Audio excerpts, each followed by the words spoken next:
correct. So Moringa is a tree of life. So they call it the miracle tree or the tree of life. It's a tree that it's actually packed with 92 trace elements, minerals, vitamins. It's highly nutritious. And, the tree of life is not only about nutrition for human being. It can also be nutrition for animals, nutrition for the soil. And what I love most about it is that it actually speaks to climate change, right? So, because it's a tree, it speaks to climate change. So within that tree of life, there's so many spin-offs that one can look at.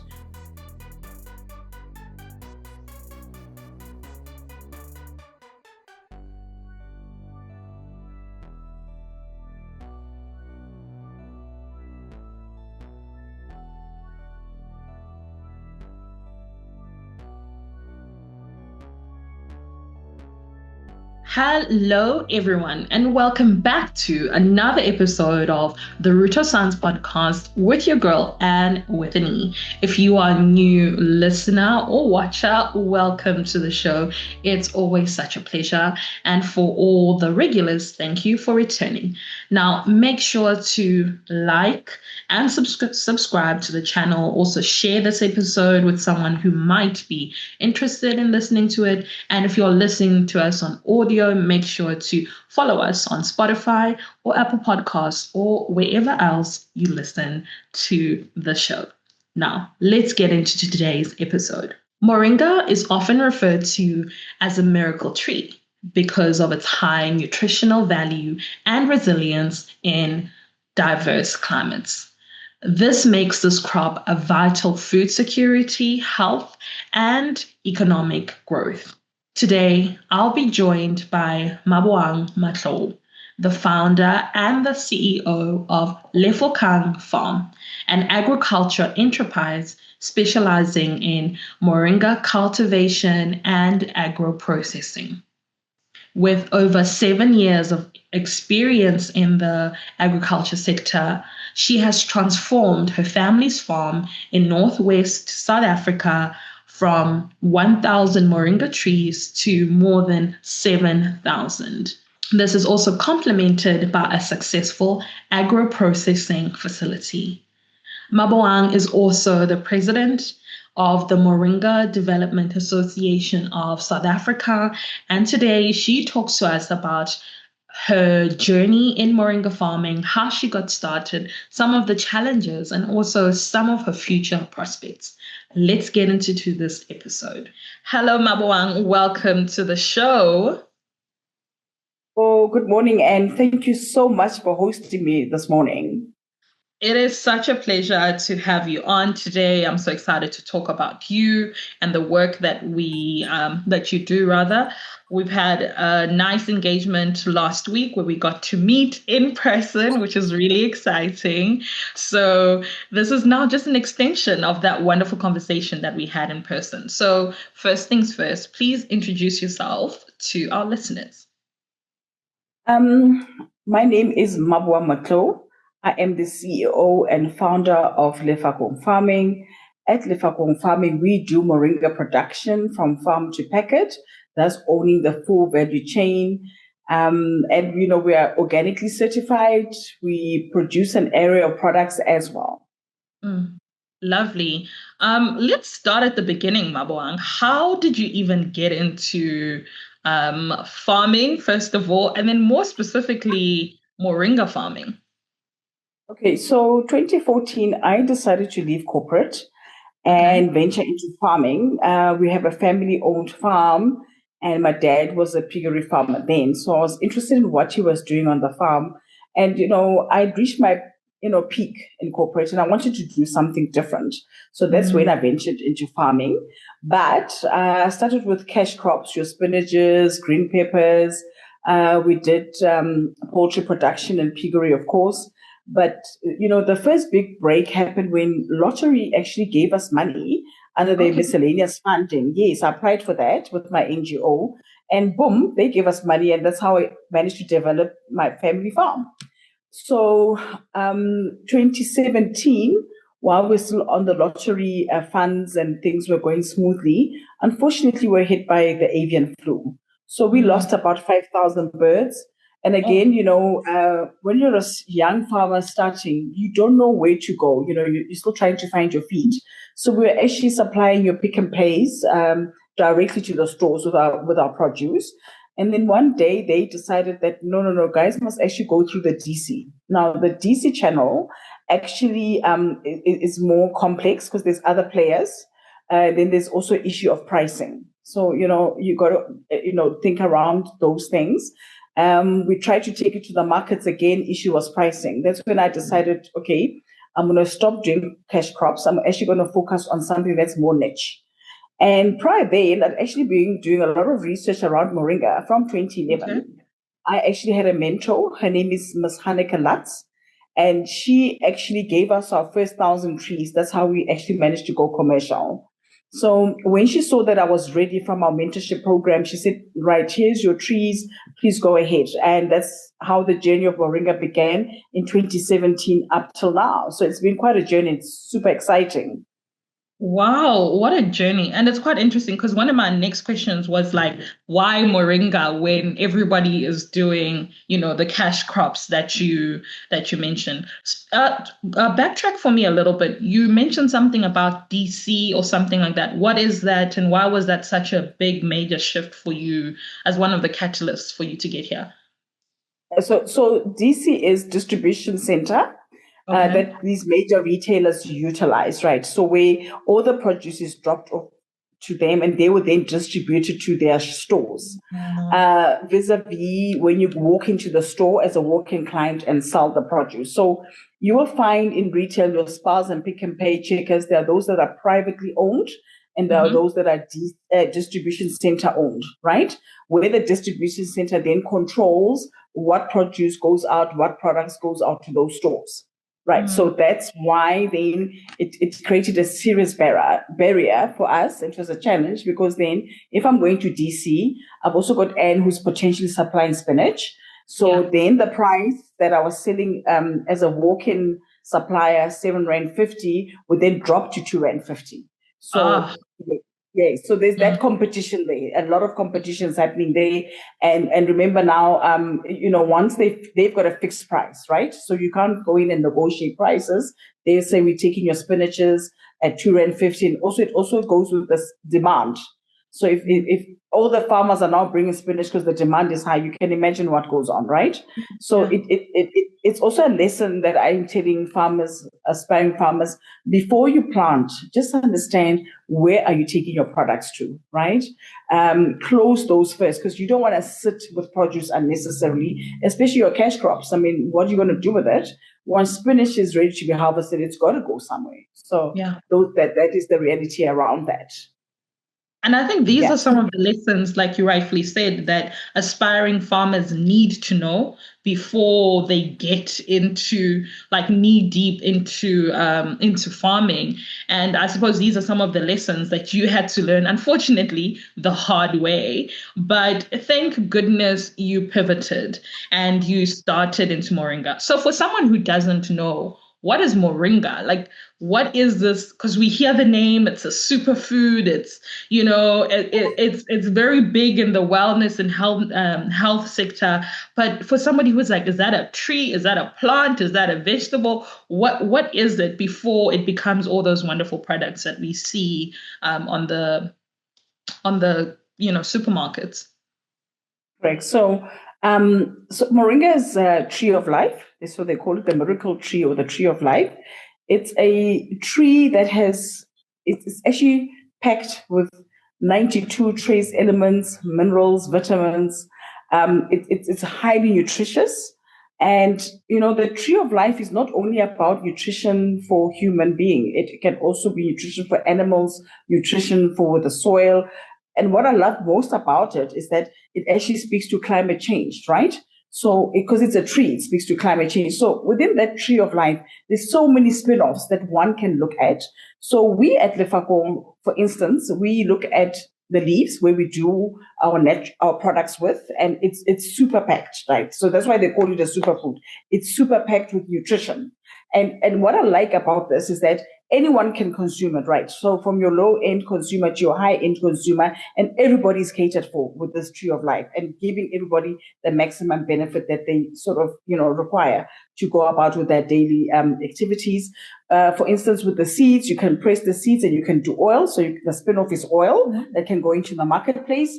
With the leaves, you can do bulk leaf production, bulk powder, do products. And it also gives you a space to be innovative, right? What other products you can do with it. So that's why it's such a big thing. And also with the roots, right? It's the tap root that actually sort of clean the soil. So for instance, because we were doing cash crops, right? Ordinarily would be using pesticides, etc., right? But now this miracle tree has actually cleaned our soil. When you test it out, it's literally like that doesn't have traces of any elements that are could be harmful to human beings or to the planet or to the soil. So hence we're actually organically certified by EcoCert. So that's just the little bit around the tree. That's so impressive. So from the soil all the way to the above ground, it's beneficial for everyone. So how does the growing process sort of happen? Does it take a long time for the tree to grow? You said that you were given seedlings, right? So you plant a seedling tree. Can you talk to us about sort of the production side of it when you're planting this tree? Okay, so I'll just take it back when we then do seedling productions. Yes. So we then do seedling production. You can do it either in your polystyrene trays, your black bags. We actually take it a bit further and say for those who don't have money to buy those fancy things, you cut your plastic cold drink bottles. You can use that for years. We need to save the planet as well. And you can use those plastic bottles to raise your seedlings. So what I love about Moringa is that it's one seed, one tree. So you do your medium mixing, you put it in those, plant your seed. So when your seed reaches around about 72 centimeter, it's ready to be transplanted into the soil, right? And prior then you'd have ordinarily prepped the soil so that once you want to transplant, everything is ready. So for the first month after transplanting, we do a vigorous watering program, right? So day and night, where we water the trees. And then after that, within 3 months after the first transplant, you can literally have a tree which is 0.5 meter tall, and you can start harvesting that, because ordinarily what we need from the tree is its leaves, right? So to make products. So that is the critical point, is that it's not a tree that takes 10 months or 2 years before like your oranges, one can see the return on investments or how it functions. But it's a tree that's got low-hanging fruits now, where you can actually start harvesting and starting to produce your product. Yeah, so that's why it's such a nice tree to have, or a nice niche crop to farm in, because it gives you that space while you're trying to figure out what you're doing with your product lines, but you can still harvest, you can still store it and move within the space. That's so brilliant. Yeah. You mentioned that it's a niche crop. Why do you think it's not adapted or adopted rather by farmers, if it's something that is, I'm assuming, low maintenance, easy? Yes. What is the barrier that you've seen or you've noticed? Is it just people don't know, or are they not equipped? What are some of the issues that it's still in this niche lane? Okay, so also it's because people don't know about that. Hence, we at Lefakong, we embark on training, and workshopping and information sharing with outreach programs as well, so people can understand what it's about. And I think important of all, the biggest barrier is the people themselves, right? People want to go into the farming space, but they don't want to put in the hard work. So, these information sharings were very, very clear about what's going to happen, once you planted the tree, where you're supposed to be, especially with your mindset. So people look at products in the Moringa space and say, oh, well, this is cute, I can do this, but they don't know what happens behind the scenes, right? So it's very important. Yeah, they don't know what's going on behind the scenes. So it's very important that we come in and say, guys, yes, much as it's a niche product, and these are the spin-offs, but you're going to have to meet us halfway or meet the tree halfway so that you can actually see the low-hanging fruits. And it's very important. Workshopping is very important. Information sharing is important because people can also understand, besides the economical impact of it, the social impact that the tree has, for the communities at large. So that's where the fine line is. But we are also trying to reach out to the people, saying, come in. We do lots of training with academia at Limpopo University, FSNet Africa. They come in and, they sponsor people to come in for training for free, because that's also important. So we can be able to capacitate our communities with what is going on out there. So farming is not only about livestock or crop farming, but it's also, these are the kind of things that people can venture into and make their grades out of it. Brilliant. You mentioned something about people meeting you halfway. What does that mean? What does that meeting the crop halfway? What are some of the issues that happen or that actually happened to you during your process where you're like, it's not as easy as just, planting and getting the product at the end of the day? Yeah. So even though the Moringa tree is, drought resistant and low maintenance tree, it also needs to be nurtured, right? So you need to be able to engage in the level that you look at your trees, give yourself time, look what's going on, pest management, disease control, watering, what do I need to do? My leaves are turning yellow. What do I need to bring in? Do I need to add nitrogen, for instance, things like that. So and people don't understand the science and the dynamics around that. It's not just a tree you plant because it's drought resistant, we leave it there. No, you still got to be able to go out and engage with the trees, in a manner that is going to be beneficial to you and the trees, right? So it's an ongoing relationship. I mean, my trees are almost like 7 years old, but it's an ongoing relationship that I still have with my trees till to date. I go out and look what's going on. I talk to my trees as well, say, are they happy?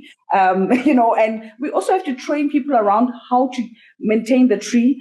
Even when harvesting, we need to teach them, don't break the branches, because we don't want the tree to bleed or be upset. So be gentle with the tree. So, it's almost like a baby, right? Yeah. You got to feed your baby. You got to clean your baby. You got to, handle it with care. So that's how it is with the trees. That's how I, deal with it. I love the fact that you said you even talk to your trees. It's like they're your children that you've had for 8 years. So, speaking of your children, how big is your farm in terms of production wise? Scale. How many people? I'm assuming you are employing people, which is really beneficial in this climate. So, speak to me about some of those things. Okay, so we sit on a 5-hectare plot.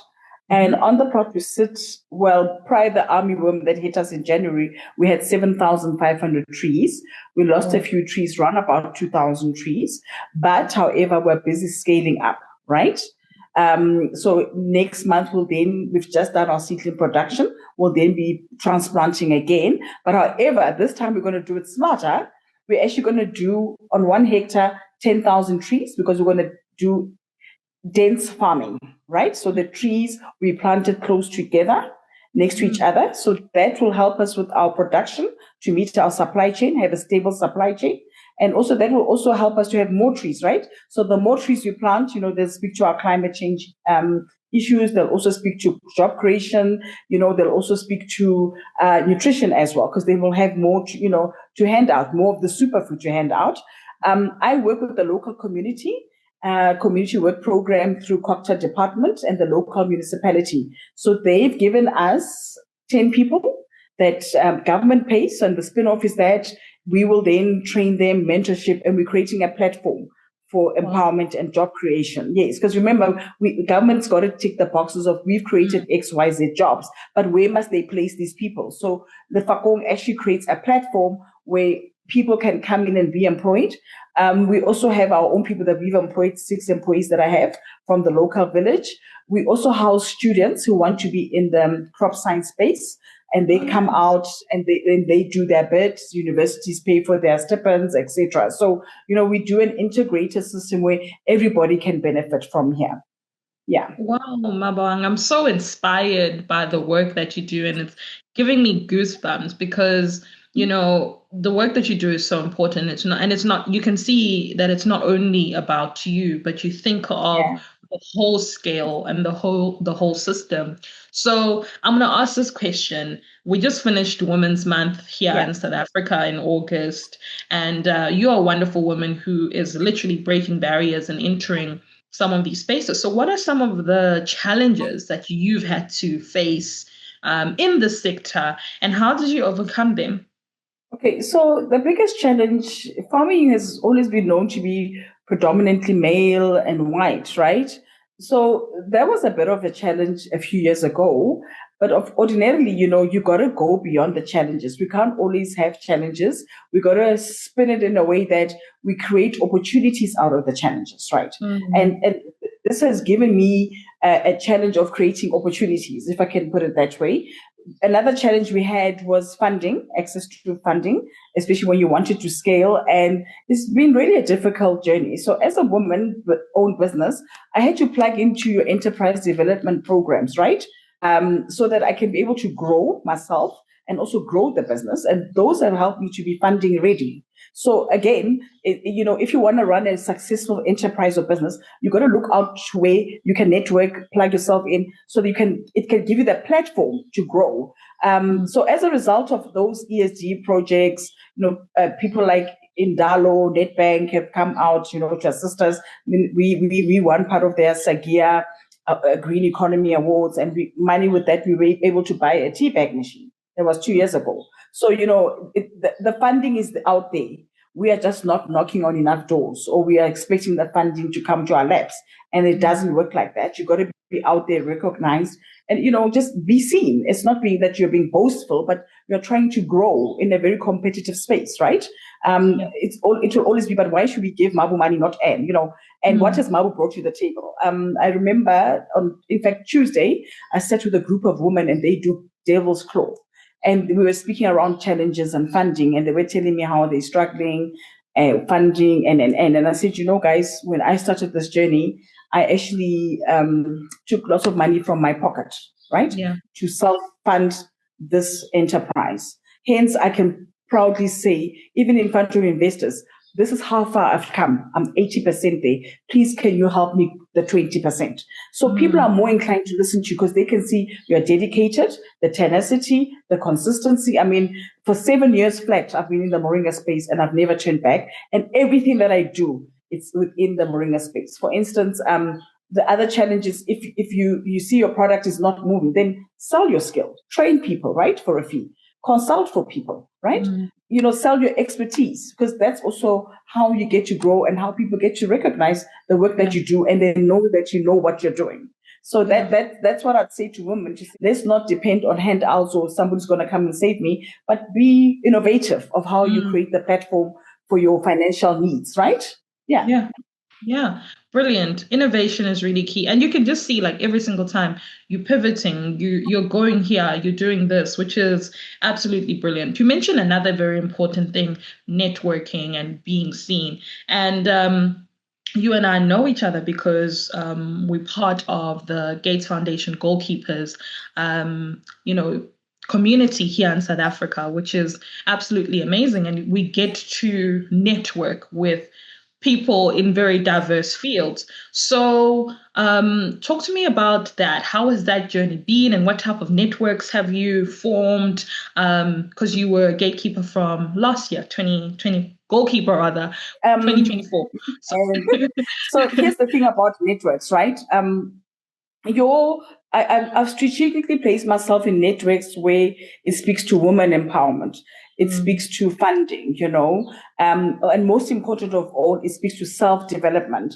Because I believe in being in those platforms where I don't want to be surrounded by people who are not going to help me grow, but yeah. people who are going to plant good ideas, fresh ideas, and help me to the next level. People, for lack of a better word, who are much better than me, Mm, wherever they are in their journeys and destinies. And I tap into that. I mean, simple thing from last week after the 3 days we had in Stellenbosch. I mean, my mindset has shifted again. It's yeah. pivoted now. I'm thinking at a different level, right? And I think that is so critical. And I find people often not networking for the correct reasons. Please, when you're out there, look who's in the room. Who can you plug into, right? For instance, I don't just go to events. I see what is the event about, who's going to be in the room if you have the program. And, tell yourself, by the end of the event, I would have then spoken to Mr. So-and-so. He can take me to the next level, right? Perhaps he can put me into retail, or he can assist me with whatever. So you need to always strategically place yourself to say, this is where I am, and this is where I aspire to be. So you can just pivot, and strategize towards that. So networking is very critical. I mean, it determines your network. That is the reality. Yes. Honestly, it does. It does. So, Maboang, what's next? It's been 8 years. You mentioned briefly about scaling. So, what does that actively mean? What are some of the projects that you are aspiring to do? I'd love to hear where we would see you 10 years, 5 years from now. Okay, so between now and 5 years, my goal now is to now be big on export, right? Hence, we're now scaling up with our 10,000 trees per hectare. We've got our EcoCert, we're organically certified. So that actually attracts overseas buyers, right? Your US buyers, your European buyers, based on the EcoCert and being organically certified. In fact, I tell you what, I've done a lot of trade shows with the DTIC, SITFA, and She Trades, and I've been almost like all over the world. And funny, this year, when we got our EcoCert certification in March, I then showed it to the people that are engaged at trade shows, right? And Kuli Foods from America actually flew in 30th of May into our farm to see our operations all the way from California. So that's how much work I put in, and so for me right now, I'm focusing on exports, but giving them best quality, and good supply chain. So that is my key focus right now. We've also received our first PO for 2 tons to Germany. We're just trying to see how that first shipment can go. If it goes well, we can ace it, and then we can now start, scaling up again. What I'm doing also for the locals is I've got feeder farmers, right? So I'm training a few farmers, giving them seeds, then seedlings. We produce the trees. I'll buy back from them all the leaves so that I can then feed into my supply chain. So it's a whole integrated system where it's a win-win for everybody. Brilliant. So you did mention about exporting. So where exactly are your products exported to? Okay, so in Africa, our products sit in Botswana. So I've got 2 clients who takes actually my boutique look, my packaged tea bags, powders, etc. And I've got a client who just buys from me bulk and they'll repackage in Botswana, right? We've done Nigeria. In Nigeria, I've sold my expertise where Majestic Farms contracted us to then help them, do a whole Moringa farm from plant to a packet like we are doing. So I actually consult for that. We've also got Kuli Foods. We're going to start supplying them from next year. Once we've scaled up, we've got enough to supply them. But for now, we've got Sodi Foods. They're in Germany based, and they've just put a PO, and next week their produce should be off to shores. So, we're growing it steady but surely. And however, I say this with caution, I don't want to be all over the show. I want to perfect the clients that I have, then I can then start scaling up and moving. That's important. That's important because sometimes you can be everywhere and then your product quality starts to deteriorate. So it's good that you have your key suppliers. But this is so brilliant. I learned so much about you and what you do. And I'm sure somebody's sitting there like, wow, I want to be like Maboang. So what advice would you have to someone who is aspiring, who might want to now start venturing into a niche market like Moringa or something else? How should they start? How could they, get into this? So I think, first of all, just do research on what is it, where you want to be, which spaces, you want to be in. If you're looking at niche products like Moringa, also critical is, where is my produce going to go to? What am I going to do once I've planted these trees, right? How am I going to be able to scale up? Plan your things accordingly. Unfortunately, I started the other way around, but hence I've worked the journey for 7 years. I can safely say also consistency, tenacity, right? have your eye on the ball, to say, this is where I want to be, this is where I'm going. From 2027, I always knew I wanted to go into exports. It's taken me almost 7 years to try and crack that market. And along the way, there are a lot of hiccups, and barriers that I had to go over. Every time I traveled, I had to come back, I had homework, literally. I mean, every day I've got homework, right? To say, how can I better myself? Today we're like this, tomorrow we want to be like this. And like you're rightfully saying, 5 years from now, we want to be fully fledged exporting. Not only that, potentially doing other projects that speak to maternal health, child nutrition, and be involved in those spaces, because that's what we're all about. And so then it's a win-win for the community at large and our country at large. So that's what I'd say to an aspiring person. Oh, amazing. Thank you so much for chatting with me today. I had such a great time learning about what you do. And honestly, I wish you all of the best. I am definitely going to be a keen watcher of all of the many exciting things that you do. And yeah, please just go and be great and be brilliant. And it's such an amazing thing that you're doing, and so inspirational. Thank you once again.